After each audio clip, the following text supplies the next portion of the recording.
Encre d'histoire, Plume et Voix, Alban de Maigret.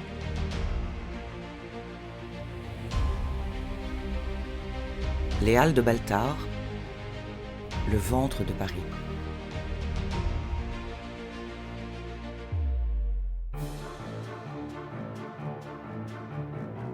Métro, boulot, dodo, selon l'expression consacrée pour illustrer le rythme insensé des Parisiens. Néanmoins, cet adage serait sans doute plus réaliste sous cette forme. Métro, boulot, bistrot, dodo. Car Paris sans ses bistrots ne serait pas Paris. Et le Parisien, comme tout être humain, a faim. Il court en quête de nourriture terrestre que la grande ville se doit de lui fournir. Pour répondre à cette boulimie collective, notre Babylone s'est organisée en alma mater, mère nourricière.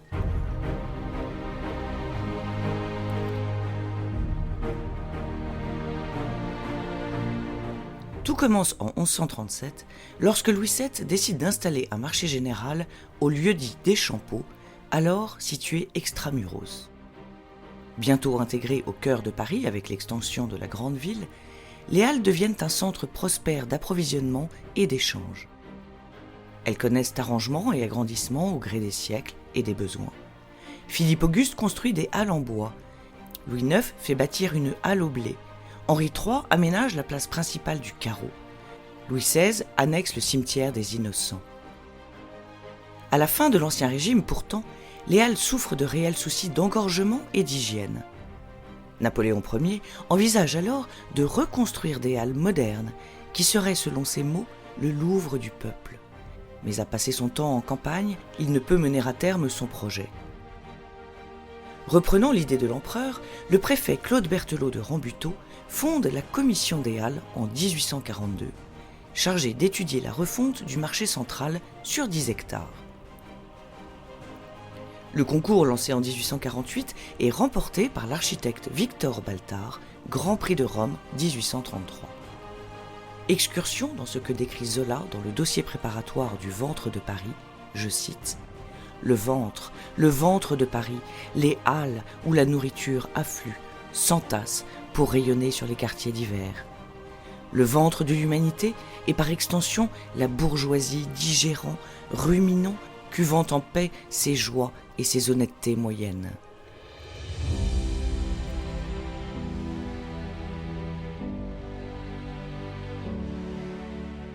L'année 1853, à peine sortie de terre, un premier édifice en pierre, aussi massif qu'académique, est détruit sur ordre de Napoléon III. Ce que l'empereur nomme le Fort des Halles est loin du modernisme qu'il escompte pour la capitale, et dont le baron Haussmann, préfet de la Seine, est le meilleur ambassadeur, avec sa campagne « Paris embelli, Paris agrandi, Paris assaini ».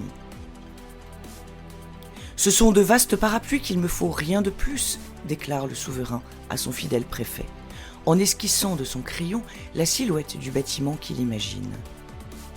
Et Haussmann d'expliquer à Baltard que s'il veut rester dans la course, il lui faut s'adapter aux désirs de l'empereur.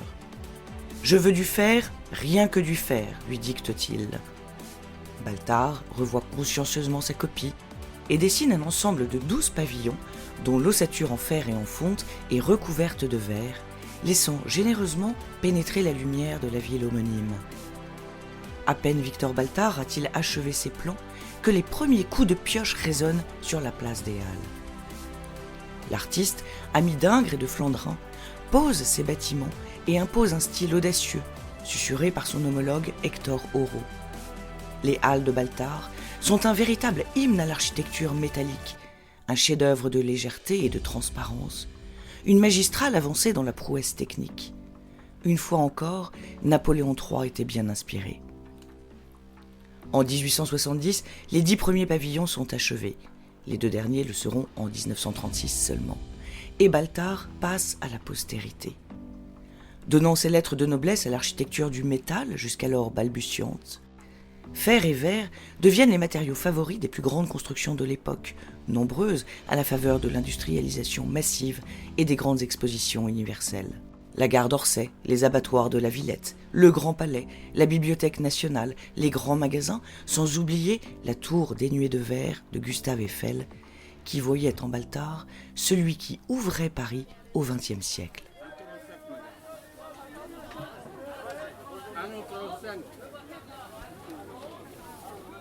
Voilà à nouveau Zola qui oppose, je cite, le côté artistique des halles modernes, les gigantesques natures mortes des 8 pavillons, dans l'éboulement de nourriture qui se fait chaque matin au beau milieu de Paris, au côté philosophique qui est, je cite, cet engraissement, cet entripaillement des Parisiens. Derrière une assiette garnie se cachent des milliers d'hommes et de femmes qui fourmillent dans un ballet bruyant et odorant, avec pour décor les dentelles de Vulcain, selon l'expression de Paul Verlaine. Ponctués par la cloche, arrivages, étalonnages et ventes se succèdent ou s'entremêlent dans les halles qui recèlent un arsenal de professions. Fendeurs de porc, porteurs, goûteurs, écaillers, coupeurs de viande, vitriers, vétérinaires, tripiers, marchands de fromage, primeurs, raccommodeurs, marchands de soupe. Et oui, la mythique et fameuse gratinée des Halles. Les caves grouillent avec la même effervescence dans un monde parallèle souterrain. Mireurs d'œufs, pétrisseurs de beurre, gaveurs. Telle une ruche, la chapelle du ventre, psalmodie dans la ville, un bourdonnement jaillit de ses entrailles. Sur le carreau, on peut entendre dans une cacophonie ergotique. « Tu as les portugaises ensablées ou quoi ? C'est 20 balles pour les foies de veau. Demain je me tape la cloche, mais là je vais manger du fromage.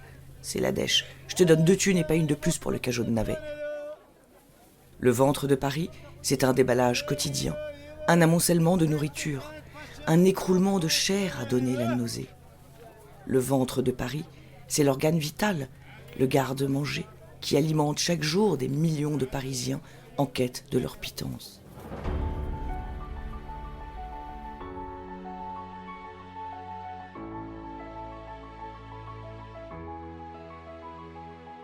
En 1969, considérées comme trop exiguës, les halles sont déplacées à Rungis et décision est prise de raser les pavillons de Baltard. Tollé général. Les Parisiens sont écœurés. Le gouvernement doit marcher sur des œufs et accepte de déplacer l'un des pavillons en banlieue parisienne. Nogent-sur-Marne accueille donc le pavillon 8, celui des œufs et des volailles, qui devient le pavillon Baltard, un centre culturel classé monument historique, témoin d'une époque. Jusqu'à la construction du Forum des Halles, c'est un immense nid de poules qui remplace les pavillons de Baltard, dit le trou des Halles. Paris, touché en plein cœur, a perdu son abdomen et peut-être un peu de son âme. Parisien de cœur ou d'adoption, Rastignac des temps modernes, crève la faim ou ripailleur. Rassurons-nous, à en croire le génial et trop méconnu Alfred Capu dans ses pensées, Paris finit toujours par vous nourrir.